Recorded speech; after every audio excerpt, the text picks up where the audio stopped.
3월 5일 금요일 하나님께서 주시는 말씀은 마태복음 20장 17절부터 34절까지입니다. 봉독을 합니다. 예수께서 예루살렘으로 올라가려 하실 때에 12 제자를 따로 데리시고 길에서 이르시되 보라, 우리가 예루살렘으로 올라가노니 인자가 대제사장들과 서기관들에게 넘겨짐에 그들이 죽이기로 결의하고 이방인들에게 넘겨주어 그를 조롱하며 채찍질하며 십자가에 못 박게 할 것이나 제3일에 살아나리라. 그때에 세베대의 아들의 어머니가 그 아들들을 데리고 예수께 와서 절하며 무엇을 구하니 예수께서 이르시되 무엇을 원하느냐 이르되 나의 이 두 아들을 주의 나라에서 하나는 주의 우편에 하나는 주의 좌편에 앉게 명하소서. 예수께서 대답하여 이르시되 너희는 너희가 구하는 것을 알지 못하는도다. 내가 마시려는 잔을 너희가 마실 수 있느냐? 그들이 말하되 할 수 있나이다. 이르시되 너희가 과연 내 잔을 마시려니와 내 좌우편에 앉는 것은 내가 주는 것이 아니라 내 아버지께서 누구를 위하여 예비하셨든지 그들이 얻을 것이니라. 10 제자가 듣고 그 두 형제에 대하여 분히 여기거늘 예수께서 제자들을 불러다가 이르시되 이방인의 집권자들이 그들을 임의로 주관하고 그 고관들이 그들에게 권세를 부리는 줄을 너희가 알거니와 너희 중에는 그렇지 않아야 하나니 너희 중에 누구든지 크고자 하는 자는 너희를 섬기는 자가 되고 너희 중에 누구든지 으뜸이 되고자 하는 자는 너희의 종이 되어야 하리라. 인자가 온 것은 섬김을 받으려 함이 아니라 도리어 섬기려 하고 자기 목숨을 많은 사람의 대속물로 주려 함이니라. 그들이 여리고에서 떠나갈 때에 큰 무리가 예수를 따르더라. 맹인 두 사람이 길가에 앉았다가 예수께서 지나가신다 함을 듣고 소리질러 이르되 주여 우리를 불쌍히 여기소서 다윗의 자손이여 하니 무리가 꾸짖어 잠잠하라 하되 더욱 소리질러 이르되 주여 우리를 불쌍히 여기소서 다윗의 자손이여 하는지라. 예수께서 머물러 서서 그들을 불러 이르시되 너희에게 무엇을 하여 주기를 원하느냐 이르되 주여 우리의 눈뜨기를 원하나이다.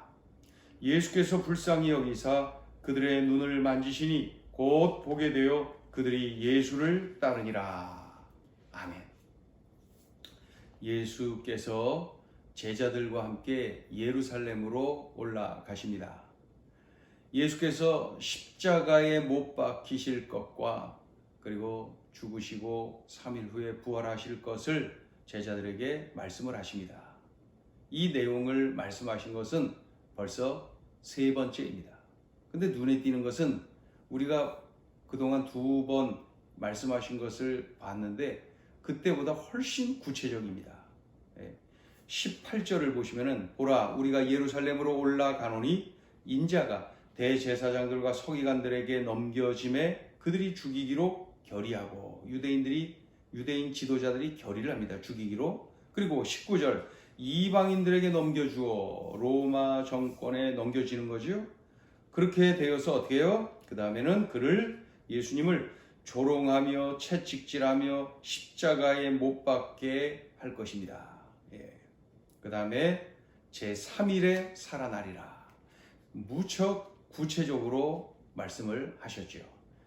점점 더 십자가 지는 날이 가까이 오고 있음을 느낄 수가 있습니다.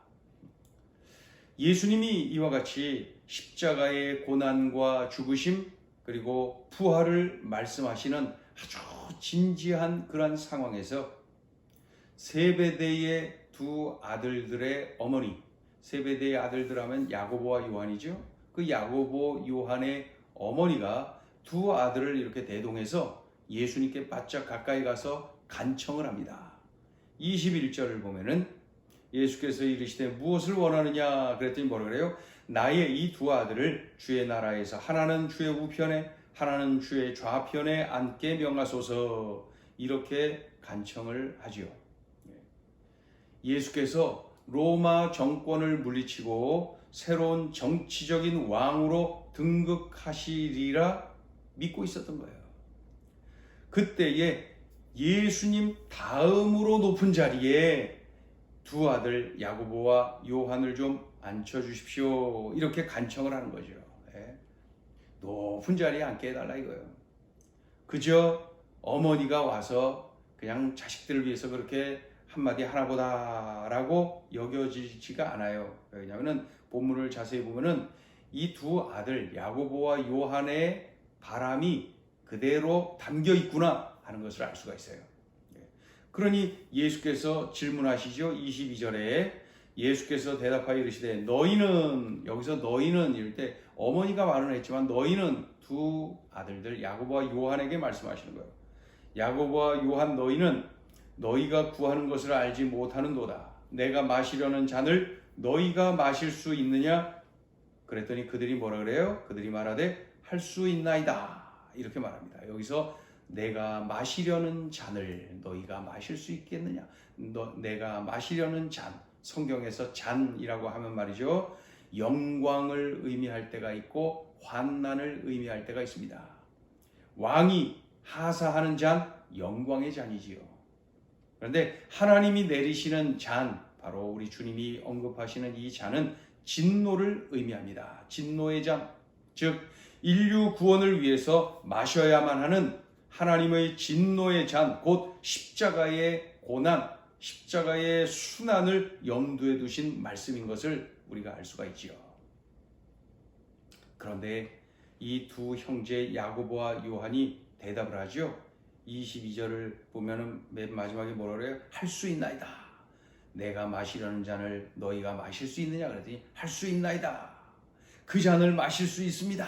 이렇게 표현하는 거죠. 예. 그러니까 왕이 내리는 영광의 잔으로 알고 있는 거죠. 예수님이 말씀하십니다. 23절 이르시되 너희가 과연 내 잔을 마시려니와 이렇게 말씀하죠. 그러니까 제자들은 계속 그 영광의 잔을 이야기하고 우리 예수님은 지금 하나님이 내리시는 진노의 잔을 말씀하시는 거죠. 바로 십자가의 고난, 인류를 구원하기 위한 그러한 십자가의 고난을 말씀하시는 거죠. 그런데 예수님이 23절에 이르시되 너희가 과연 내 잔을 마시려니와 이렇게 말씀하십니다. 무엇을 의미하나요? 두 형제 야고보와 요한이 이 고난의 잔을 마신다는 거예요. 자세히 생각해 보세요. 이 야고보는 순교하잖아요. 그 순교의 잔을 마실 것을 미리 아시고 말씀하신 거예요. 순교의 잔을 마실 야고보. 또 요한은 평생 모든 제자들 중에 가장 늦게까지 남아서 그 사역을 하는 거 알죠? 그래서 평생 순교적인 그 잔을 마신 그 요한을 의미하고 있는 거죠. 그러니까 야고보와 요한의 미래를 꿰뚫어 알고 계시는 우리 예수님 그렇게 말씀하시는 거예요. 너희가 과연 내 잔을 마시려니와 이렇게. 그런데 이어서 하시는 말씀이 영광의 보좌에 앉는 것은 하나님이 알아서 하실 일이지 내가 개입할 일이 아니다. 그렇게 말씀합니다. 자, 이 장면을 자세히 보고 있던 나머지 10명의 제자들의 반응은 어땠다 그래요? 분이 여기거늘. 지금 그들도 똑같은 생각을 가지고 있는 거예요. 서로 높아지려고, 서로 높은 자리 차지하려고, 서로 시기하고 질투하고 경쟁하고 싸우고 있는 거예요. 그러니까 분노까지 하는 것이죠. 예수님은 지금 십자가 지실 것을 말씀하시는데 고난당하고 채찍질 당하고 멸시당하고 조롱당하고 죽임을 당할 것을 말씀하시는데 그들은 그 소리 들리지도 않고 뭐라 그래요? 서로 높아지려고 경쟁을 하고 있는 것이죠. 예수님이 그들에게 말씀을 하십니다. 26절부터 8절까지 우리 같이 읽어보죠. 26절부터 8절까지 서로 경쟁하고 다투고 싸우는 그들에게 시작. 너희 중에는 그렇지 않아야 하나니 너희 중에 누구든지 크고자 하는 자는 너희를 섬기는 자가 되고 너희 중에 누구든지 으뜸이 되고자 하는 자는 너희의 종이 되어야 하리라. 인자가 온 것은 섬김을 받으려 함이 아니라 도리어 섬기려 하고 자기 목숨을 많은 사람의 대속물로 주려 함이니라. 이렇게 말씀을 하시죠. 자, 그래서 이제 이렇게 요 사건이 일단락되고 그 다음에 이제 계속해서 예루살렘으로 올라가시는데 예루살렘으로 올라가시는 길에 도중에 여리고라고 하는 그 땅을 지나가게 되는 거죠. 예수께서 예루살렘으로 가는 중에 여리고를 지나가시는데 맹인 두 사람이 예수님께 달려와서 아주 간절하게 소리쳐서 기도를 합니다. 간절한 간구죠. 주여 우리를 불쌍히 여기소서 다윗의 자손이여, 이렇게 말이죠. 그랬더니 사람들이 하도 소리 지르니까 사람들이 막 시끄럽다고 야단치고 꾸짖었다 그랬어요. 그랬더니 그들이 기죽어야 되는데 오히려 어떻게 해요? 더욱 크게 소리를 지르며 기도합니다. 주여 우리를 불쌍히 여기소서 다윗의 자손이여, 그렇게 말이죠. 더욱 크게 기도를 했다는 거예요. 간절하게. 그러자 예수께서 불러서 질문하죠. 너희에게 무엇을 하여 주기를 원하느냐? 그랬더니 그 맹인들이 대답을 합니다. 주여 우리의 눈뜨기를 원하나이다. 그래서 어떻게 해주셨나요? 34절 읽어보죠. 34절 시작. 예수께서 불쌍히 여기사 그들의 눈을 만지시니 곧 보게 되어 그들이 예수를 따르니라. 그들의 문제가 해결을 받았지요. 그들의 오랜 세월의 그 아픔이 치료가 되고 회복이 되죠. 그러한 일, 더욱이 예수님을 따랐다. 12제자 안에 들어가진 않았지만 복음을 전하는 사람으로, 예수님 증거하는 사람으로 살았다, 이런 말씀이죠. 자, 오늘 주시는 메시지입니다. 첫째, 예수님의 제자는 예수님과 같은 꿈을 꿉니다. 예수님의 꿈, 예수님의 길은 죄에서 인류를 구원하는 것. 예수님은 흔들림 없이 이 꿈을 품고 이 길을 가고 계시는 거예요. 죄에서 인류를 구원하는 것. 그 길에 고난, 고통, 조롱, 멸시, 채찍질, 죽음, 이런 것들이 기다리고 있습니다. 그러나 그럼에도 불구하고 흔들림 없이 그 길을 가시는 우리 예수님의 모습을 봅니다. 그러나 제자들을 보세요. 예수님이 정치적 왕으로 등극하실 것을 기대하고 있지요. 자신들이 높은 자리에 오를 것을 기대하고 있지요. 더욱이 그것을 위해서 경쟁자로 여기며 같은 제자들이 서로 높아지려고 분노하고 다투고 시기하고 질투하고 싸우지요. 인류를 죄에서 구원하려는 예수님의 꿈, 예수님의 길, 제자들은 엉뚱한 길을 가고 있었던 것이죠. 우리들이 기억하고 명심해야 됩니다. 우리들, 예수님의 제자들은 사람들을 죄에서 구원하기를 원하시는 그 예수님의 꿈, 예수님의 바람, 예수님의 길을, 그것이 우리들의 꿈이 되어야 되고 우리들의 바람이 되어야 되고 우리들의 길이 되어야 됩니다.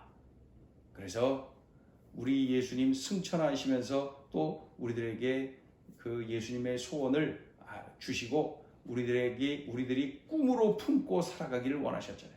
너희는 가서 모든 민족을 제자 삼아 아버지, 아들과 성령의 이름으로 세례를 주고 내가 너에게 분부한 모든 것을 가르쳐 지키게 하라. 이렇게 이 말씀이 왜 그래요? 그것이 예수님의 꿈이, 예수님의 바람이. 그래서 예수님이 십자가를 지셨고 이 사실을 증거하고 그래서 예수님을 구주로 영접하여서 죄에서 구원받고 영생을 얻고 하나님 자녀가 되고 천국 백성이 되는 것, 이것이 바로 우리 주님의 꿈, 우리 주님의 길입니다. 주님의 제자인 우리들도 바로 이 꿈을 품고 살아가야 됩니다. 이 꿈을 품고 살아야 됩니다. 많은 생명을 주께로 인도하는 도구로 살아야 합니다. 자, 둘째 주시는 메시지입니다. 예수님의 제자는 예수님을 믿는 믿음이 견고해야 합니다. 두 맹인이 예수님께 간구를 합니다. 주여 우리를 불쌍히 여기소서 다윗의 자손이여.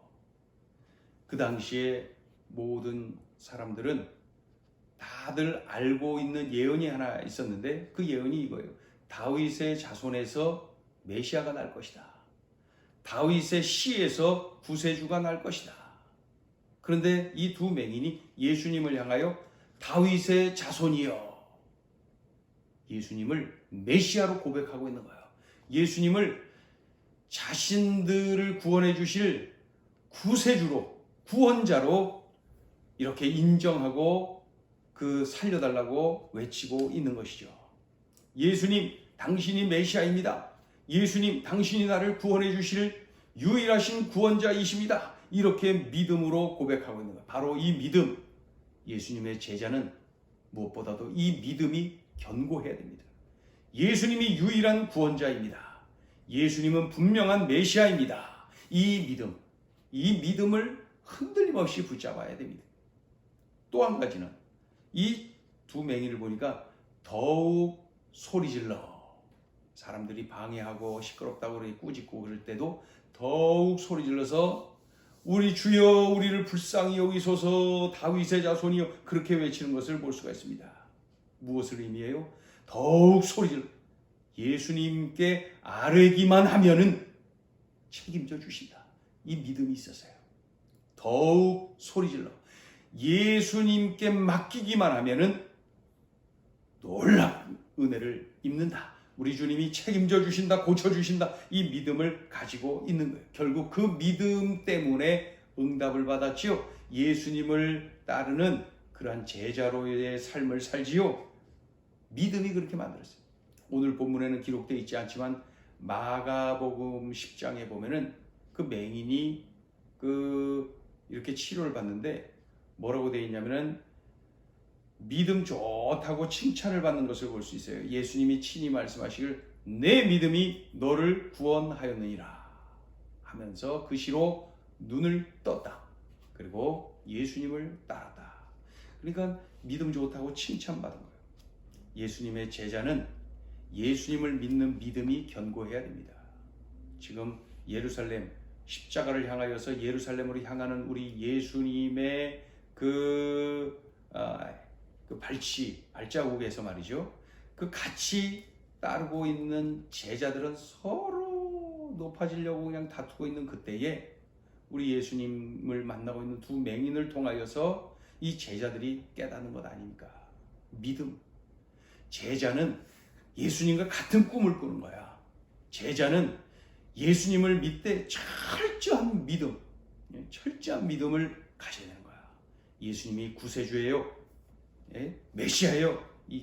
그 구원자임을 믿는 견고한 믿음, 동시에 나의 문제를 해결해 주실 유일하신 분임을 믿는 믿음, 이 믿음이 제자들의 믿음이어야 된다는 거죠. 오늘 예수님의 제자로 살기를 원하는 우리에게 주시는 소중한 음성입니다. 기도합니다. 하나님 아버지, 예수님의 제자로 살기를 원하는 우리들이지만은 참으로 우리 주님과 같은 꿈을 꾸지 못하고 우리 주님을 믿되 이렇게 철저히 믿지를 못하고, 주님, 오늘 이 제자들의 연약한 모습을 통하여 두 맹인이 치료받고 역전을 경험하는 그러한 사건 속에서 제자는 이러해야 된다, 일깨워 주시니 감사합니다. 이 주신 말씀을 붙잡고 견고한 믿음의 길을 달려가는 예수의 제자들 되게 하여 주옵소서. 예수님의 이름으로 기도 올리옵나이다. 아멘.